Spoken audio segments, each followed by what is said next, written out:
Sometimes it feels like every other movie in theaters involves superheroes. But how did we get here? For the answer, we need to go all the way back to the 40s. The first appearance of most modern superheroes were serialized adventures. Serials are so old that even 5 years before Casablanca, audiences were blasting off with the first comic movie, Flash Gordon, in 1936. This was followed in short order by serials for Captain Marvel, Superman, Batman, The Shadow, Zorro, and The Phantom. But as serials were phased out of the movie-going experience, studios seemed to lose interest in costume crime fighting. The wave of 60s and 70s superhero TV shows didn't seem to translate well into an interest in movies, with the notable exception of 1966's Batman the Movie, which was in fact filmed for television and recut for theatrical release. And then, nothing. 12 years without comics represented in film. Then, in 1977, Star Wars broke all previous box office records and changed the way studios look at movies. Executives went looking for the next blockbuster in the 1940s serials that had inspired George Lucas's vision. And what they found was Superman.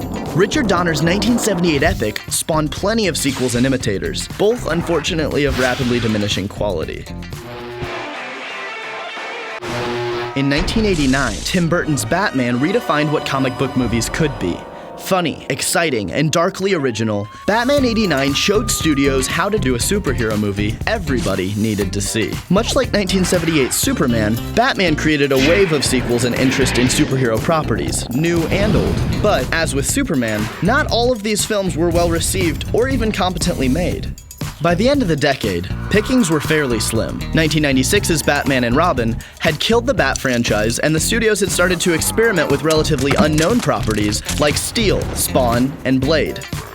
In the 2000s, the market for comic movies exploded again, driven by movies like X-Men and Sam Raimi's Spider-Man.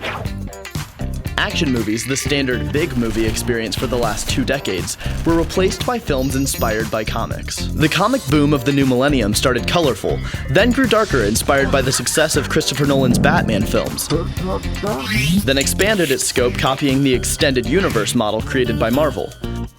All in all, comic movies made since 2000 have grossed more than $20 billion in theaters internationally, which helps explain why most major studios have the next 10 years of comic film releases already planned.